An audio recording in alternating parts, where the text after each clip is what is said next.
guys, so I'll just give you a brief overview of the whole problem statement. So in India, I come from the country of India, and in India there are around 50 million cases pending in court till today, and that equivalents to $60 billion of loss every year because of delays and various other stuff. Have has anyone wondered why is that so? There is delay in investigation agencies, lack of infrastructure, lack of judges, definitely lack of lawyers. Uh, so this kind of brings us to a gap, saying that there is a huge gap of demand and supply, where there is very less supply of the people working, and there are a lot of cases to be solved. So what we have is limited time. People don't have time at all. So over here, what I want to introduce you to uh, something which makes life easier, which makes life better, which optimizes life. Around 33% of the research that all these lawyers do are just unstructured Google queries. And what is the problem with these Google queries? They are very difficult to browse to because there is no proper uh, there's no proper matching to the judgment that consumes time. Then there are search based on keywords, but again, we don't get to exactly uh, what case we are looking for. Then there are overwhelming results on the acts. There are thousands of acts and there are thousands of judgments, overwhelming results. And we don't remember even our phone numbers, our friends' phone numbers. So how do we remember the case numbers? So what all these things that you see over here are basically the filters that are provided to uh, to the software that has been provided to these lawyers to do their research, so that they can use the court's judgment as as a citing for them for their case. So, and yes, there is no source based on judgment. So I bring to you Legal Minds, where justice meets technology. What is Legal Mind good at? It optimizes legal research time, easy research via normal text, reduces request search time, gives you a very relevant context, retrieval answers, well structured summaries, and yes, we still got the Google search. So this is our team. I'm Shubham Agnihotri, and we have friends. Uh, I won't take much time on this. So coming straight on to the demo. Tut, tut, tut, tut. Whoops. So Hugging Face is down. So pretty much we are looking running in local. So there is something very amazing about this demo, where we have gone above and beyond. Uh, and yes. So let me ask, you know, give me two recent bribery cases. So why is this use case important is because in every judgment, there are citations to other previous cases that helps you identify or that helps you win the case. And okay, yeah. So now the implementation is made in such a way that there is an agent that is calling other tools and figuring out which one it should be using. So right now the query goes as give me two recent bribery cases from the database. So now we have an agent, LLM agent executor that is trying to optimize and find out what is there in, what are the bribery cases over there. So it comes up with the two values. Now, this is where things become interesting. I asked, tell me, or I already have the prompts ready, by the way. Can you describe me more about case one? This is where we added what we call as the conversation buffer or the history.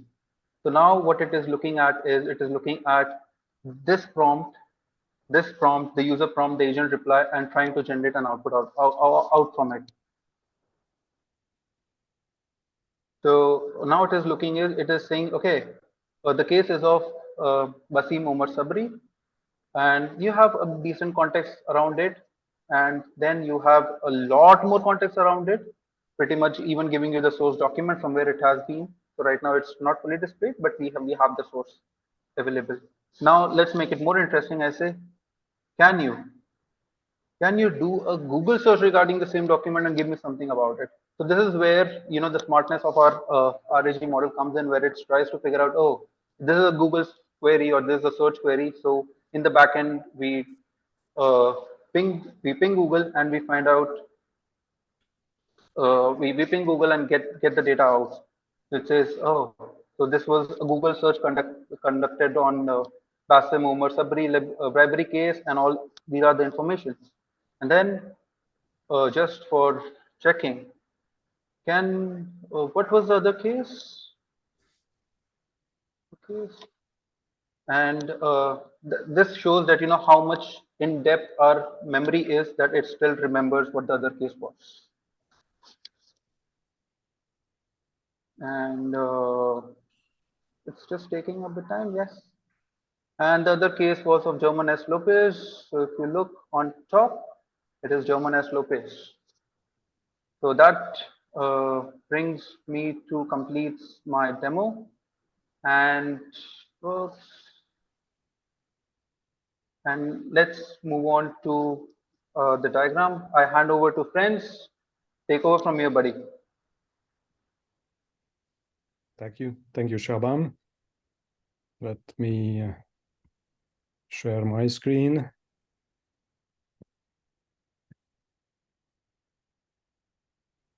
Can you see my screen? Yeah. Okay. Yep.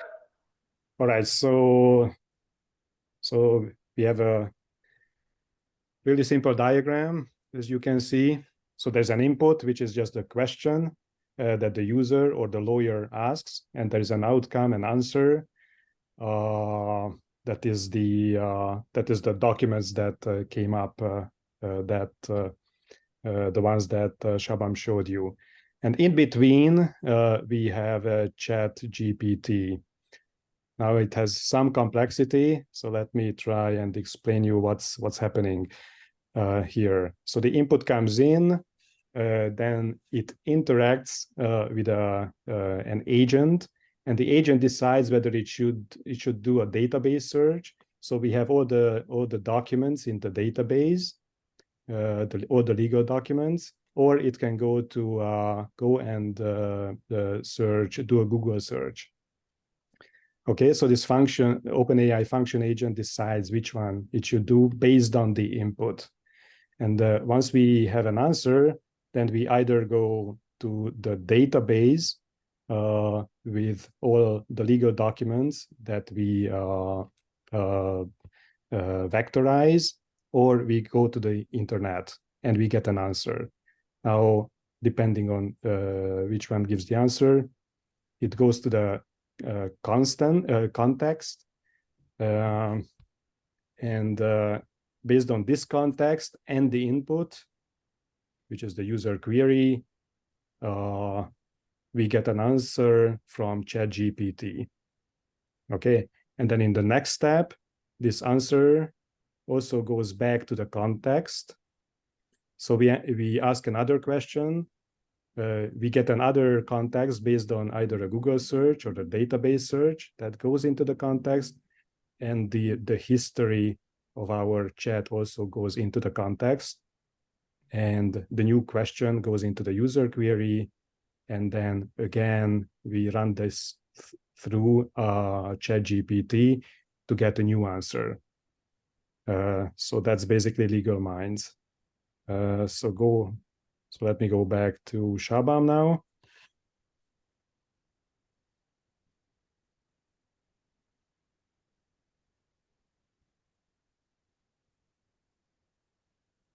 Thank you, friends. So coming back to our future work.